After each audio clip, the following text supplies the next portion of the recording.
¿cómo están? Hoy es martes 4 de junio de 2024. Este es el noticiero de Pancho. Vamos con las noticias. El lagarto se salva de la fiscalía. El último lunes 3 de junio, la fiscalía decidió salvar a Martín Vizcarra. El fiscal de la Nación interino, el señor Juan Carlos Villena, decidió archivar denuncias en contra de el lagarto Martín Vizcarra, expresidente de la República. Los casos denunciados eran nada menos que las pruebas rápidas de COVID-19, que dejaron miles de muertos durante la pandemia. No, cientos de miles de muertos durante la pandemia. Esas pruebas rápidas que ya en otros países eran consideradas como juguetes, acá en el Perú todavía se seguían utilizando y se imponían. Eran unas pruebas que recién de 2 semanas después de haber tenido el virus te indicaban si es que lo habías tenido o no. O sea que en el momento preciso en el que realmente tenías que saber, no te servía para nada. Aún así, se compraron estas vacunas. Hay que recordar que el Perú tuvo la peor gestión durante la pandemia. Así fue considerado a nivel internacional. Tuvimos la mayor cantidad de muertos por cada 1000 habitantes durante esta nefasta época. La noticia del archivamiento fue comunicada por la ex procuradora Catherine Ampuero. Ampuero además mencionó que durante la gestión de Martín Vizcarra, el Estado tuvo pérdidas económicas para beneficiar a empresas chinas. Además de las pérdidas de vidas, que por supuesto son las más importantes, más de 200.000 peruanos, también recordemos los miles de millones de dólares que hubo en pérdidas económicas debido a que los peruanos estaban enclaustrados. La productividad disminuyó significativamente y hasta el día de hoy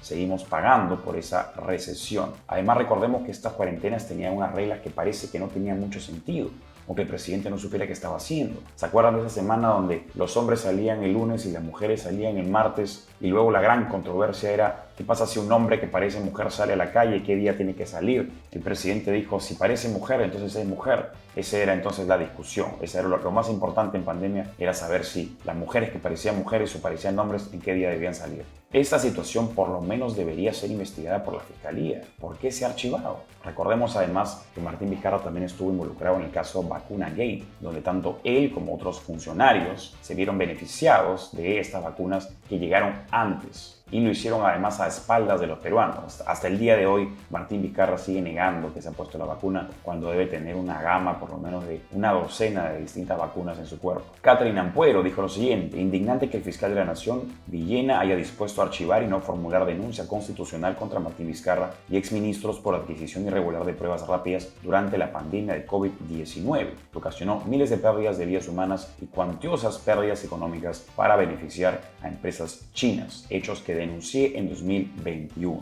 La Fiscalía además decidió no formular denuncia constitucional contra los exministros María Antonieta Alba, María Elizabeth Inostroza y Víctor Zamora por delito contra colusión simple y alternativamente por negociación incompatible. Recordemos que el señor Zamora fue el ministro de Salud que excusaba su mala gestión en la pandemia echándole la culpa al sistema neoliberal. Dijo que la situación había colapsado y todo era culpa del maldito sistema neoliberal. Qué incapaces pueden ser algunos funcionarios para, en vez de asumir la responsabilidad que les corresponde a ellos como altos cargos, echarle la culpa al sistema. En febrero de este año, ya seguimos hablando de Zamora, dijo que deberíamos estar en emergencia sanitaria por un caso de sarampión. Esta gente lamentablemente lucra del miedo que pueden instaurar en la población gracias a la posición académica y profesional con la que gozan. Recordemos, en Estados Unidos, el doctor Anthony Fauci, que era la mayor autoridad en tema inmunológico en Estados Unidos y por consiguiente en el mundo. El señor recientemente ha confesado que se inventó ciertas normas durante la pandemia, como por ejemplo los 2 metros o en Estados Unidos los 6 pies de distancia, o el hecho de que los niños, los bebés, tuvieran que utilizar mascarillas. Ha confesado que se lo inventó. La Fiscalía entonces, volviendo a Vizcarra, ha salvado a este señor. Recordemos que Vizcarra quiere ser candidato. A pesar de que está inhabilitado, está tratando y está ejecutando un plan maquiavélico para que sus inhabilitaciones queden deshechas y pueda ser el candidato que tanto quieren los caviares. El presidente de Corpac se lava las manos. Lamentablemente hemos sido noticia y tal vez el hazmerreír a nivel internacional por lo que ha ocurrido en el aeropuerto Jorge Chávez. Cientos de pasajeros que querían salir del Perú o salir de Lima o volver a Lima, volver al Perú, han quedado varados. Tuvieron que aterrizar en aeropuertos aledaños o tuvieron que permanecer más de un día, incluso hasta dormir en el aeropuerto. Todo debido a la mala gestión de Corpac. El presidente de Corpac, el señor José Luis Barrios, fue convocado por Wilson Soto, presidente de la Comisión de Defensa del Consumidor, debido justamente a la interrupción de estos vuelos en el Aeropuerto Internacional Jorge Chávez. Se le consultó al señor Barrios si es que había evaluado la posibilidad de renunciar y dijo que no he evaluado la posibilidad de presentar mi renuncia porque no lo considero una responsabilidad mía. ¿Perdón? Sin embargo, tengo que asumir el problema que ha surgido y esforzarme para que esto no vuelva a suceder. Si asumes el problema, entonces asumes también que es tu responsabilidad, porque no es solamente tu responsabilidad actuar cuando algo sucede, sino prever que algo no pueda suceder. Además, por supuesto que es su responsabilidad, eso ahí es prerrogativa de Corpac. Si esto fuera una empresa privada, el señor ya estaría en la calle desde el minuto 1 en que ocurrió esto de acá. Pero lamentablemente, como es una empresa estatal, no pasa nada, no pasan por el mismo escrutinio, siguen fallando y no los castiga el mercado, como sucede con las empresas privadas. Además, el señor Barrios dijo que no puede garantizar que el problema se vuelva a repetir. ¿Qué tan frecuente recuerdan ustedes haber escuchado en un aeropuerto internacional, el más importante de un país, de otro país, que sucede algo así? Que por unas luces el aeropuerto queda absolutamente suspendido. No, eso no ocurre. ¿Por qué sí ocurre acá? ¿Cuál es la diferencia? Dijo también, vuelvo a repetir que lo primordial es garantizar la seguridad en las operaciones. Si llegara a repetirse, los controladores aéreos saben cómo proceder con los aviones en aproximación al aeropuerto. Sin embargo, no puedo afirmar con certeza. Son 5.000 metros que deben ser revisados. Revisados recién ahora, ¿por qué no fueron revisados antes? Ese es el problema. Ahí te das cuenta de la diferencia entre un colaborador o un presidente de una empresa privada y el presidente de una empresa pública. Dijo también, hemos tomado dos decisiones. La primera es mantener la operatividad de la segunda pista solo en caso de emergencia en la primera pista. La segunda es implementar un control más riguroso, no mensual como indicó el señor Díaz, sino semanal o quincenal para identificar problemas antes de que ocurran. Romper la pista sería un problema mayor, así que necesitamos estar atentos con más personal de mantenimiento, realizando observaciones semanales o quincenales según lo indiquen los especialistas. ¿Por qué recién se están dando cuenta que tienen que hacer estas revisiones más seguido? Rocío Espinosa, quien es gerente de comunicaciones de Lima Airport Partners, comentó que el incidente ocurrido el pasado 2 de junio es completamente responsabilidad de Corpac. A pesar de que el MTC, el Ministerio de Transporte y Comunicaciones, el día de ayer salió a decir que la responsabilidad era de Lima Airport Partners. Entonces se siguen tirando la pelota. La señora Espinosa señaló que la segunda pista podría haber sido utilizada y considera que la controversia con la torre de control parece más una excusa que una razón válida. La excusa de la torre de control es que un informe encargado a la Organización de Aviación Civil Internacional, la OACI, reveló que los vidrios insulados con doble acristalamiento en la torre generan una imagen virtual de las aeronaves, duplicando la visión de los aviones que se aproximan a la pista. Esta torre fue construida por Lima Airport Partners. Tanto la torre como la segunda pista fueron inaugurados hace más de un año y han esperado a que ocurriera lo que pasó esta última semana para recién ponerse a revisar si funciona o no funciona. Acá hay responsabilidad de ambas partes, tanto de Lima Airport Partners como de Corpac. Y hablando de Lima Airport Partners, porque siempre me gusta recordar algunas de sus características. En la página del aeropuerto tienen una sección donde muestran políticas de sostenibilidad, de diversidad e inclusión y derechos humanos. En ningún momento se menciona el mérito como política.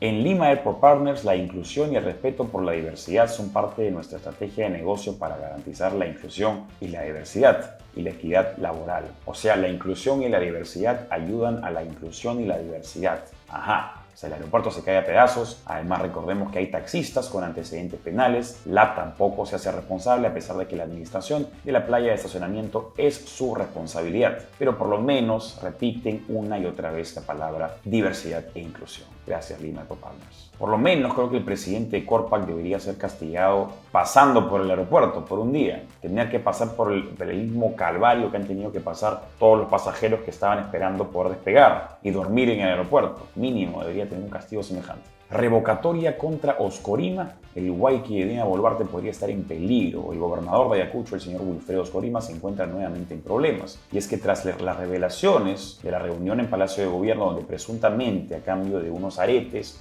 de la Casa Banquero, la presidenta le habría entregado más de 50 millones de soles al presupuesto de Ayacucho. Es por eso que parece ser que se viene la revocatoria contra Wilfredo Oscorima. En la región de Ayacucho delegaron a Richard Ortega Quispe para adquirir los kits electorales de la OMPE, que son necesarios justamente para poder comenzar con este proceso.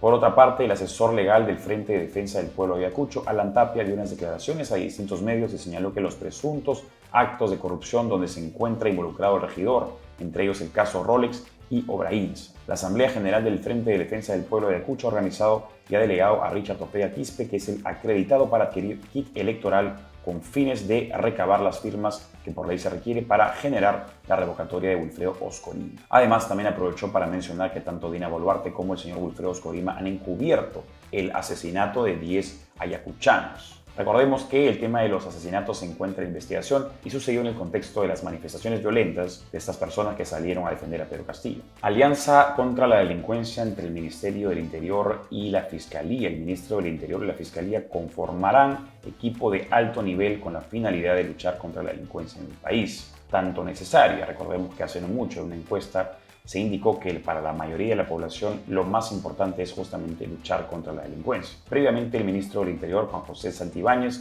y el fiscal de la Nación, Juan Carlos Villena, sostuvieron una reunión. Tanto el fiscal como el ministro acordaron conformar un equipo de trabajo de alto nivel integrado por el Ministerio Público y el Ministerio del Interior, que una vez constituido se reunirá en 30 días. En esta reunión también participaron los fiscales superiores coordinadores de crímenes organizados, así como el secretario general y la presidenta de la Junta de Fiscales Superiores de Lima Centro, Lourdes Bernardita Telles Pérez. Castillista busca revocar a Porky. Otra persona que podría verse perjudicada por una posible revocatoria es el alcalde de Lima, Rafael López Aliaga, o así al menos intenta hacerlo un seguidor de Pedro Castillo. Desde el lunes 3 de junio, la Oficina Nacional de Procesos Electorales se ha habilitado la compra de kits para iniciar procesos de revocatoria contra autoridades. Esta noticia fue aprovechada por el señor Ciro Silva Paredes, quien ha comprado el primer kit contra el actual alcalde de Lima, Rafael López Aliaga, a quien acusa de incumplir sus promesas. Ante la prensa, el señor Silva Paredes mencionó que esta revocatoria debe darse porque el alcalde no ha materializado sus propuestas anunciadas en campaña, como la construcción de un teleférico, la recuperación de peajes, la compra de motocicletas para la seguridad ciudadana y más. La pregunta sería, ¿en un año y medio se puede cumplir obras que prometió hacer en 4? Qué poca paciencia la de este señor Silva Paredes. Además, también quiere revocar al teniente alcalde, el señor Renzo Rayardo, así como a los demás integrantes del Consejo Municipal. Sobre los puntos que menciona, es de público conocimiento que el señor López Aliaga ha hecho todo lo posible para poder retirar los peajes. Ya ha habido un logro, pero igual falta mucho por hacer. No está todo en sus manos. Sobre el teleférico, bueno, faltan 2 años y medio. Y la compra de motocicletas ya se llevó a cabo. Están llegando, solamente que no han llegado todas de una, sino que están llegando de a pocos. Hay gente que simplemente quiere joder por joder. Una vez ingresada la solicitud de compra de kit, corresponde que la OMPE revise si procede o no su petición, por lo cual se tiene un plazo de 9 días. Además, es importante mencionar que se requieren 25% de las firmas de los electores de la Municipalidad de Lima, que equivalen a 1.800.000 peruanos. Pero, ¿es esta cifra realmente viable? Recordemos todos los esfuerzos que hubo para poder conseguir firmas para la Asamblea Constituyente y solamente se consiguieron 600.000. Vamos a ver si los caviares hacen lo imposible para tratar de revocar a Porky. Este señor mencionábamos que es un castillista porque ha hecho pública su defensa por el expresidente ahora en Barbadillo, el señor Pedro Castillo. Ha manifestado su simpatía por Castillo en su cuenta en redes sociales, implorando por su bienestar. En defensa de la vida y salud de Pedro Castillo, hoy lunes 5 de febrero solicitan a la ONU y OEA que denuncien a Dina Boluarte por atentar contra su vida y salud. El señor además se presenta como presidente del partido político Nueva Patria. Así que, por supuesto, esto que estamos escuchando sería simplemente una acción propagandística, política, para aparecer en la palestra mediática y hacerse conocido. Ahora veamos unas cortitas. Tras la salida de Margot Palacio de la bancada de Perú Libre, la nueva vocera sería María Taipe. Por su parte, María Agüero señaló que no descarta ser la vocera alterna del partido del prófugo Vladimir Cerrón. Se queda entonces con cerca de 10 miembros la bancada de Perú Libre, que comenzó con 37. Comisión de Ética del Congreso de la República decidió abrir investigación contra el parlamentario José Arriola por mochasueldo. Recordemos que la noticia fue viralizada el último domingo en el programa Punto Final. Que es lamentable que tengamos una serie de mochasueldos en el Congreso, pero al parecer es una práctica que viene existiendo desde tiempo atrás. No por eso legal, sino que lamentablemente es así. Fiscalía allanó por segunda vez la oficina del congresista Darwin Espinosa, el popular Niño. Recordemos que este niño es acusado por la Fiscalía del delito de peculado de uso. El pasado 29 de mayo se realizó un primer allanamiento en su despacho. El puerto de Chancay es noticia nuevamente. Las acciones de inversiones portuarias Chancay entraron al top 3 de la Bolsa de Valores de Lima desde que iniciaron su cotización el pasado 23 de mayo. Esto es un buen indicador, un buen augurio para este megaproyecto que seguramente traerá réditos para todos los peruanos. Eso fue todo por hoy. No se olviden de seguirme en todas las redes sociales y nos vemos mañana. Chao.